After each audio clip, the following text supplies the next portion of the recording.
Hi. Well, we have the U1461 multimeter from Agilent with the insulation resistance capability, and one of the features of this thing is it's IP67 rated. It can also work from about -40 to plus quite a bit temperature wise as well, and so that means it's waterproof, dustproof, and everything else. So I'm going to test that. As you can see outside here, it's pretty snowy and icy. Let me just get the other side of the camera and I'll show you what I mean. It is really quite frosty out there because I'm in Canada, and things are quite icy, as you can see there. So what I'm going to do is I'm going to take my meter and I'm going to drop it in a snowdrift right here. Down there. There we go. Just back that out a bit. I'm going to drop it in a snowdrift. Now, I can't get out the door very much, so the camera's inside. So you might not be able to hear me very well once I go out there. But we'll see what we can do. Anyway, I'm going to drop it out there for a few hours and then I'm going to bring it back in. I'm not going to cover it in anything. I'm just going to drop it in the snowdrift. The snowdrift is a little bit icy on the surface, so I might have to break a hole in it. But let's go give it a go.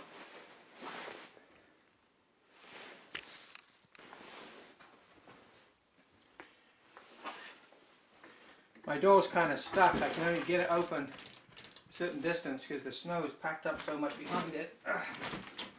I can't open it very well. So I'm going to try and position the camera a bit so that I can get outside and the camera can see what I'm doing.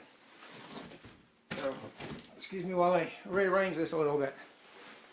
Make sure I don't forget the meter because I'm going to be tough getting back in the door. Let's see.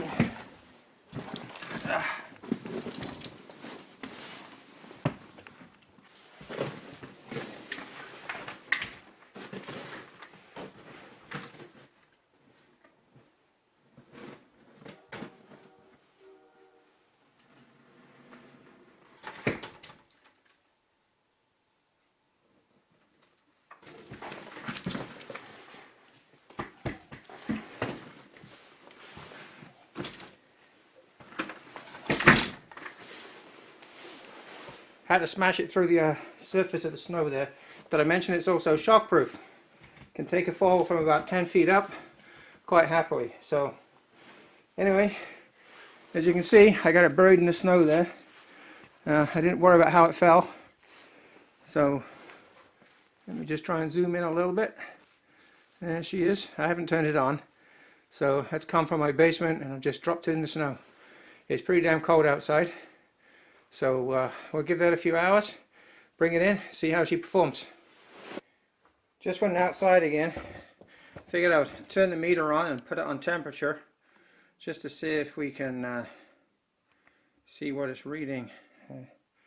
Can't really see it there, but it's I'll take the camera outside for a second. It's going to get foggy, probably with the cold as I go out there, but it should let me show you what's on the display, and then when we go back, it might have timed out and turned off when we go back outside, but we'll worry about that when the time comes.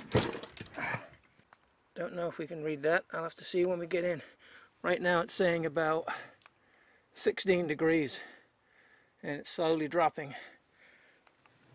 So let's go in now and we'll come back in a bit. So it's been over 4 hours now. The extreme road test continues. So I'm just going to go out back and retrieve the meter and we'll see that it's functioning. I'll try and put the camera on it before I bring it in just to show you what the readings are on it. It's been out there, as I say, for about 4 hours. It's sub-zero temperatures out there. It's in a snowdrift. So let's go have a look. So time to go get the meter out of the snowdrift. I've just refocused the camera on it so you can see. I actually went out and actually added a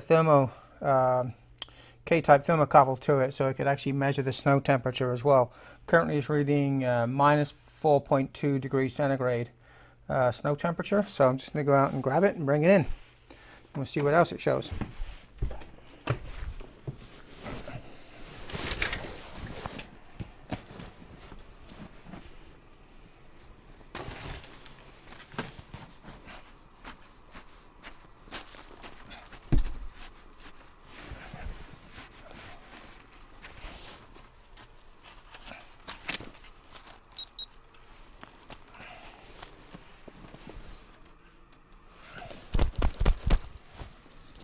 Alright, got it. Just shaking off a bit of the snow because it's covered in snow. So you just put it in front of the camera. As you can see, it will be warming up really quickly. In fact, it's kind of gone a bit wonky there for its temperature readings because it's showing that it's got high limit plus 100 degrees centigrade, so something went funny there. And it's now, the thermocouple, of course, now that it's indoors, is warmed up to plus 11 degrees and rapidly coming up. Bit of condensation on the outside of the display, nothing I can see on the inside, so let's just get my winter stuff off and we'll get this thing warmed up. Okay, got the meter out of the snow. It's still reading that it's got a high limit on it, probably because of the fact that the K-type thermocouple is reading plus 13 and internally it's way cold. So, but anyway, that's just the internal temperature. I mean, as long as it recovers, that's what the main thing is. It's been out in the snow. It says it's just getting some of the snow off of it. It says it should be good. It's as I say, it's a IP67, waterproof, dustproof.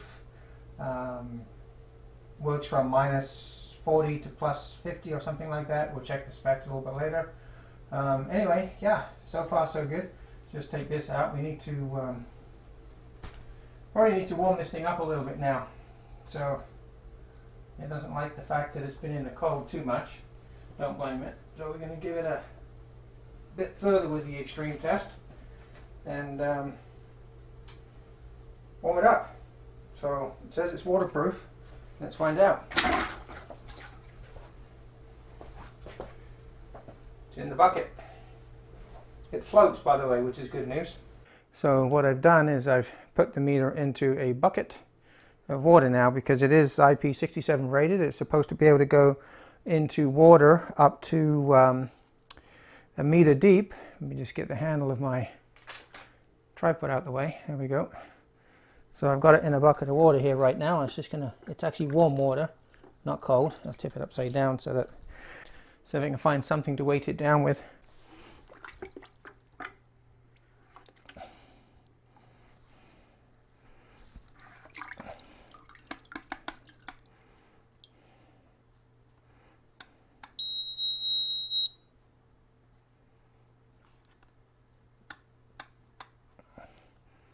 So working just fine. Go back to temperature again. Yeah, it's now internally, it's I guess it just hit a limit on the internal temperature and was just latched on that. So now that I turned it back off and back on again, it's reading correctly. Just going to stick the thermocouple in here and plug it on. It should be fine. There we go.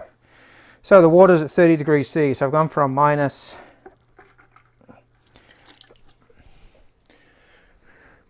or 5 up to +30. So the thing's slowly warming up. I guess the probe is not reading right because it's in water as well for the junction, so it's not going to read correctly. The cold end is actually not IP67 rated, so I'll have to dry that off to make some proper measurements. It is sealed, so it should be okay. Just got to dry it off properly. As you can see, when I first put it in the water, it was reading correctly. So the meter's internal temperature now is up to 7 degrees. It's slowly warming up. As I say, this is hand warm, like tepid water. It's not cold. It's actually a little bit of mix of hot and cold. Okay, I found something to sink the boat with. So just a nice bottle of wine. It's an empty bottle, don't worry. And I'll just sit that. So it puts it on the bottom. And there we go. So let me just zoom in a little bit because it's actually still busy reading away there and working. So right, it's in the bottom of the bucket. We'll leave it there for a little while. It's probably going to shut itself off. I won't bother recording all of this, but I'll come back in about half an hour and we'll pull it out and dry it off and run it through its paces. It should be up to a nice temperature by then. Looking at the display, it's already up to an internal temperature of 16.4 degrees centigrade, so it's like having a nice warm bath after you've been out in the cold. So it's been a couple of hours. Guess it's warmed up by now, so let's have a look.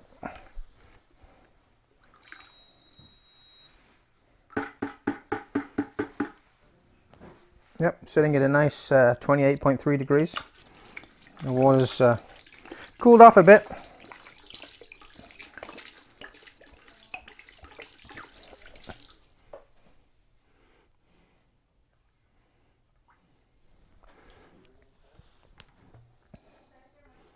Everything's still working just fine. Now I'll let it dry off. And we'll go back to the bench and test stuff. Okay, so I've just given it a quick dry off. And what I've done is I've plugged the 2 meters together. As you can see, this is my U1461A and this is the U1461A. So as I said, all I did was give it a quick dry off. A few drops of water still left on it, but it should be fine. And what I'm going to do is give it a quick DC voltage check and see what it reads. Should be perfectly fine. And right now we're outputting 3 volts. And that's pretty much what we're getting, exactly 3 volts. So 3.000, 3.000. So I already know that this meter has a 0.2% offset, which is what it's showing. So as you can see, I'll just up it to 5 volts. That's exactly as I expect. As I said, this one has the 0.2% offset, so it needs to be recaled. But I've already spoken to Agilent about that, and they're actually sending me a replacement unit. But for now, because I know what this was beforehand, and I know what it is now after I put it through that torture, it's still reading spot on. Let's up the output to 30 volts. They should be both exactly pretty much spot on this time, which they are, 30.011, 30.019. That's certainly well within tolerances. Let's go down to 1 volt at the other end of the scale, 1.02. And as I said, that one is a little bit out. Oh, sorry, no, it's gone down to the lower voltage range. That's exactly on right now. And that's 0.9978. Let's go down to 300 millivolts and 0.299, 0.2984, 0.2985. So they're both reading almost the same. Certainly we are within tolerance. So as you can see, all that torture, they've been just fine. So anyway, I'll do some more testing in a little while. I'll put the rest on video. But that pretty much proves the IP67 rating. It holds up and it doesn't really seem to be any worse for wear. So in case you're wondering what IP67 actually means, if you look up on Wikipedia the IP codes, or just type in IP67 in Google and go to the Wikipedia page, you'll see that the IP is the International Protection Markings, and IP67 specifically means, and let's just go down to it here, so IP6, so the 6 here means it's dust tight, no ingress of dust, complete protection against contact, so the actual device is completely dust tight.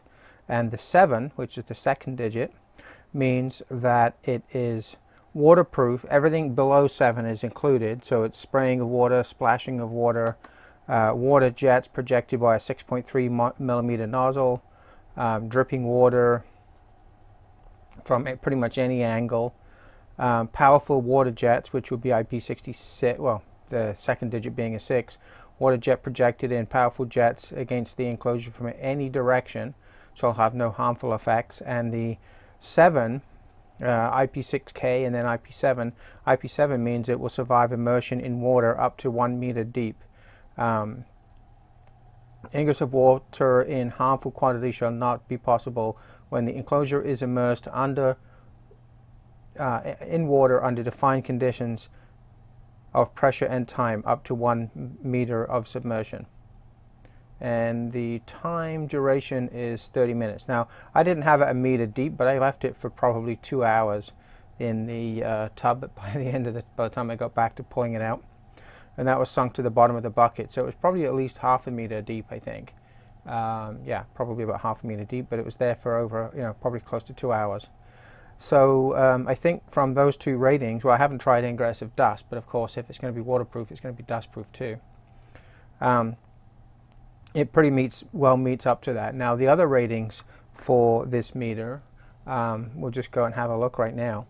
The U1461, if you've got lithium batteries installed, which we have, will go from -40 to +55 and up to 200 meters altitude, and that includes, of course, the IP67 rating, which allows it to go down to a meter below in water, and having the dust ingress protection and things like that. Now obviously the difference, as you can see here, between the temperatures is purely based on the battery, and that's because the alkaline batteries pretty much start to give up when they get too cold. Lithium batteries are much more able to go down to much colder temperatures and still be able to produce enough voltage that they're going to continue to work. So yeah, this one's got lithium, that's what it comes with, and so it has the -40 to +55. So we didn't take it down to -40. I think probably the most it got to was about -10 out in the snowdrift there. As the day wore on, of course, it got a little warmer with the sunshine and things, but then it started to have some snow melting and basically dripping across the meter and things like that as well. But as you saw, nothing got in. The meter still behaved itself. Now the accessories, of course, they're not IP67 rated, so I was cheating a little bit by expecting that the thermocouple probes would actually function buried in the snow. Of course, you know, you would never use the high voltage insulation resistance testing or even try to do any electrical measurements actually in the snow. Well, the reason they dropped it in there was to simulate maybe a careless electrician or something working outside up a pole and just dropping his instrument off, you know, forgetting about it and leaving it out in the snow or something overnight. So anyway, it's enough to show you that you can have a lot of confidence that if you left this thing out in your car, or if you'd left it on a shelf outside or something like that where you'd been working and you had some adverse weather come by, you just got to wipe it off and you're off and running again. Anyway, I haven't opened this up yet. I gave it a quick dry just to wipe off all the excess water and everything on the outside. So now I'm going to open it up and just verify that there was no water actually got into the device. So you can see as we go in here, there's still a few drops of water left that I didn't manage to get out of the case. Then that's after I dried it. I did actually take the back off and dry it, but there was obviously some cavities with water still in it. So before I actually take the back off, I'm just going to wipe off the external moisture, because I don't want to get it inside just because I failed to wipe it off the outside. I just want to see that it has not got through the seal. So the first one here is the fuse compartment, so I'm just lifting that off gently, and you can see here that there's a few drops out on the edge here, but this line here is where the seal makes contact, and you can see that there is no water inside that line on here. There's just a few drops on the outside, so I'm just going to wipe those off as we go, because I couldn't get into that without taking the covers off, and of course I don't want to risk it actually getting in there. So that's the pressure point all the way around the outside of the seal here. That little kink there is actually where it hadn't been put on properly during initial assembly from the factory, and it was actually kinked. So I had to fix that when we first took it apart. Have a look. So let's just wipe these excess droplets off. What I'm looking for is things that are inside the seal, so that will be after we get in this area. But before we take that off, let's take the battery cover off, and I'm sure we'll find a few drops in here just on the outside of the seal area, which we have. So you can see a few drops here, but of course there's the seal line around the outside, and there's nothing inside of that either. Nothing on the plate here at all. A couple in the cavities where there is no seal on the outside side of it. So that is perfectly fine. Now if we take this seal off, you'll see that there is, so water actually got down to the edge of this seal here, but it has not breached inside at all. It's just sitting on the edges here. On the outside it's just dropped under because it's probably sitting on the outside of the rubber. I'm just going to wipe that off so that we don't get it inside the meter at all. Now of course we're going to take the main cover off too, because there is a big seal around the outside of the case. So far so good though, nothing has got right inside. So now let's take the main cover off. and see at the next level. Okay, so now we've got all those screws off. Let's just gently lift off the top and move it aside so we can see. And let's just disconnect the speaker. So I'm actually sitting on an anti-static mat here, so I shouldn't have any problems with damaging anything due to static discharges. Now we can have a close look on the bottom panel here. I'm going to bring a magnifying glass down for myself so I can look. So there's a few drops of water. That's just powder from the inside of the screw hole. A little drop of water here, but down inside this groove all the way around here is a rubber seal, which when you look at the top on here, right around here, that actually pushes down inside that seal to make a positive contact with the rubber O-ring that's all the way around there, so that water cannot get past it.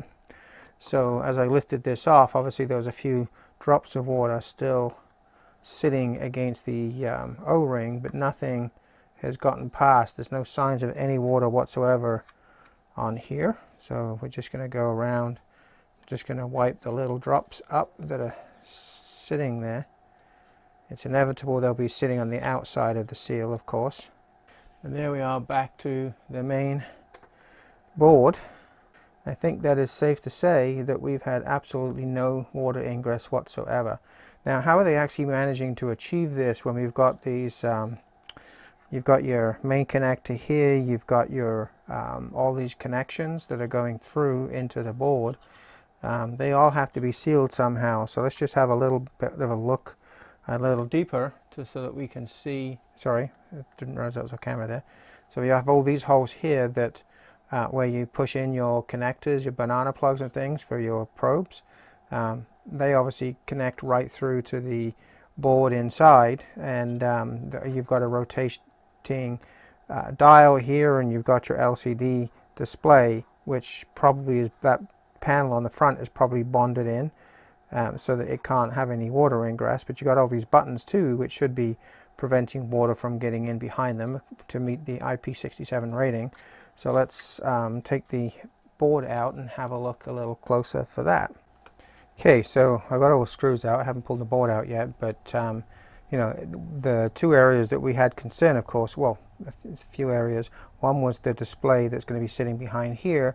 The other one is the knob that would be selecting the ranges and the types of measurement, volts, current, amps, resistance, etc., etc. It's here, so we'll be looking for something that will be sealing that. And of course all of your terminal inputs, which you've got 1, 2, 3, 4, 5 of them, which would also need to be sealed in order to prevent any ingress of water in the event of being dunked like we've just done. So let's just pull this board out, and I'll have a look at what measures they've taken to prevent this. So that's the board out. Let's just put that aside a second. So first of all, you can see there is no water inside here at all. All right, and we have our membrane keyboard here, which has a big, there's screws either side of this, and we have this big pad. So you can see here there's a bit of water on the top, but on the actual pad here it's fairly well sealed all the way around. And a couple of drops now that I pulled this out, but you can see there's a whole gasket seal, and it probably has a pressure from the plate, which I've just removed here, which has screws in it to keep it tight down. So it catches under there, and you clamp it, when you screw the screws in nice and tight, it'll help to make a watertight seal around there as well. So again, a few drops got in behind the keyboard, the keypads, but nothing that has penetrated through the seal, which is excellent. Just going to mop up the few little drops now that I've got the seals broken. I want to make sure they don't get inside to interfere with anything. There's nothing in there. Now, what have they done at the end here though? So we've got the display, and as I said, that's been bonded in, so there's no way the water's going to get in here. We'll probably have be it silicone or some other kind of adhesive that's holding that in nice and tight. I'm not going to take this knob apart well, I can, I guess, as long as I remember exactly where it was. So what I'm going to do is use my marker pen here and just make a mark as far as where I have this, so that when I put it back I make sure I get it in the right place. So let's just take that off, and there's the knob here. Now what I expect to see on the other side, I have never taken this off this far before, is probably a gasket that's going to seal it, because I did notice that the dial is actually much stiffer. So I've got this in the off position right now. I can feel that as I rotate it, that it has got something on the other side of it that's preventing it from turning freely. So let's see if we can just remove this. It looks like it's got a couple of little tabs here. They're quite tight. So when we turn it around, exactly as I thought here, you can see water droplets on the outside edge, but there's no way the water can get out around there. But on the inside here, there is yet another O-ring providing a seal for this. So once everything's put in there, then it's going to provide that watertight seal for there as well. So I think that's, nope, there's still the input knobs, of course, to have a look at. So let's just remove any excess water that's sitting on the outside of that. So just clean the excess water off. So remember, this was in the off position, so we'll just put it right back where it came from. And pop that back in. So that was sitting right there. Now, finally, the last piece here, of course, is these connections where we plug in our banana plugs.